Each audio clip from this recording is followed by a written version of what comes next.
You've probably heard the headlines about Harvard's cutting staff and how it's reshaping labs and classes. Today I'm turning that into a fresh, commentary-driven script you could use as a YouTube video, with my take, implications, and a few bold takes you won't hear in the summary pieces. Here's a complete, original script you can read or riff on in your own voice. The video starts with a punchy hook you can feel in the first lines. What if a university's pursuit of big science and big budgets ends up slowing down the very hands that make the science possible? That tension is at the core of the layoffs at Harvard, and it's a story that exposes how institutions balance research ambitions with everyday operation. Personally, I think this situation is about more than a budget line item. It's about what researchers depend on to keep moving forward, and what happens when that support collapses just a bit. What makes this really interesting is that the layoffs aren't just about numbers, they're about culture, trust, and the everyday friction of running complex labs. In my opinion, these anecdotes are a microcosm of a broader trend: elite research ecosystems wrestling with financial volatility while trying to preserve hands-on training and mentorship.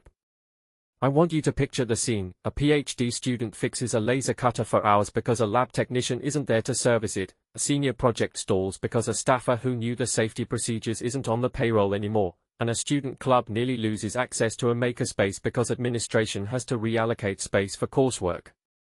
From my perspective, this isn't just a montage of problems, it's a camera on the cascading effects of budget trimming across the ecosystem. One thing that immediately stands out is how quickly routine maintenance becomes a bottleneck. When you start the operating layer, the visible outputs, papers, theses, demos, still try to come through, but the laundered reality is delays, rework, and creative pivots that slow progress. What this really suggests is a bigger pattern: institutions chasing savings risk eroding the very infrastructure that sustains high-impact research and hands-on education. If you take a step back and think about it, you see a mismatch between short-term budgeting needs and long-term capability building. Let me break down the core threads that emerge from the situation. 1. The operational backbone is thinner than it looks. The lab technician and lab manager roles aren't glamorous, but they are the quiet engine that keeps experiments running.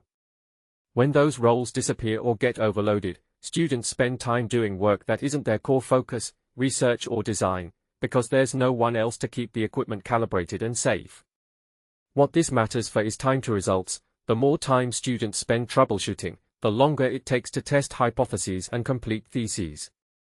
What many people don't realize is that this isn't just more work for students, it's a shift in the skill set students leave with, from hands-on maintenance to high-level conceptual work, which may affect the practical depth of their training. From my view, the bigger trend is the creeping reallocation of technical labor from dedicated staff to students, which reshapes the apprenticeship model at research universities. This also hints at a broader risk: if students become the primary fix-it workforce, there's less bandwidth for experimentation and risk-taking that drives innovation. 2. Course structure and staffing pressures reshape the classroom experience. The shift to paired projects in ENGSCI 100 is a concrete signal that budgets are reweighting toward efficiency and crowding, not necessarily toward better pedagogy. The head instructor cites enrollment growth as the cause, but the ripple effect is real: more students per project means less individualized feedback and mentorship. What makes this really interesting is how quickly a pedagogical choice aimed at scalability leaks into the student experience, changing what it feels like to learn and to be mentored. In my opinion, this is a delicate balance. You want to preserve access to courses and maintain safety and quality, but you also risk diluting hands-on, mentor-intensive learning when staff support is thin. A deeper takeaway is that budgeting decisions in elite programs can subtly shift the culture of learning: less supervisor availability, more self-directed work, and a potential dropout of curious first years who needed that early mentorship to stick with the field. 3. The disappearance of courses and student programs signals a culture shift. The loss of a course like humanitarian design projects isn't just a line item, it's a signal that the school's ability to offer interdisciplinary, impact-focused experiences is being forced to shrink. Students describe the course as a cornerstone for bridging classroom theory with real-world engineering. What this tells me is that programs tying student clubs to formal coursework become more fragile in lean times. From my vantage point, this isn't only about loss of a course, it's about loss of a collaborative canvas where students practice organizing, fundraising, and delivering on complex projects for underserved communities. The broader pattern here is that institutional trimming nudges students toward more transactional experiences, courses you take, credits you earn, instead of expansive experiences that build long-term networked capabilities, a factor that can influence a department's ability to attract future cohorts. 4. Community and culture rely on a stable administrative backbone. The professor and staff changes ripple into student gatherings, funding access, and the general sense of belonging. When students lose a familiar logistical anchor, the informal networks fray. What's interesting here is not just the loss of a single organizer, but the erosion of the social infrastructure that helps students navigate large, high-stakes programs. In my opinion, this raises a deeper question: how do universities preserve a sense of community when the people who foster it are laid off or reassigned? If you step back, you can see that community isn't just atmosphere, it's a critical component of retention, mentorship, and the cross-pollination of ideas that fuel long-run research and student success. The risk is that without a stable social fabric, the department becomes a collection of individuals rather than a living, collaborative ecosystem. 5. A cautionary note on how institutions communicate and respond. The university's spokesperson declined to comment, which leaves a gap in accountability and transparency. In my view, clear communication about why cuts are made, what protections are in place for students, and how success will be measured matters a lot for trust.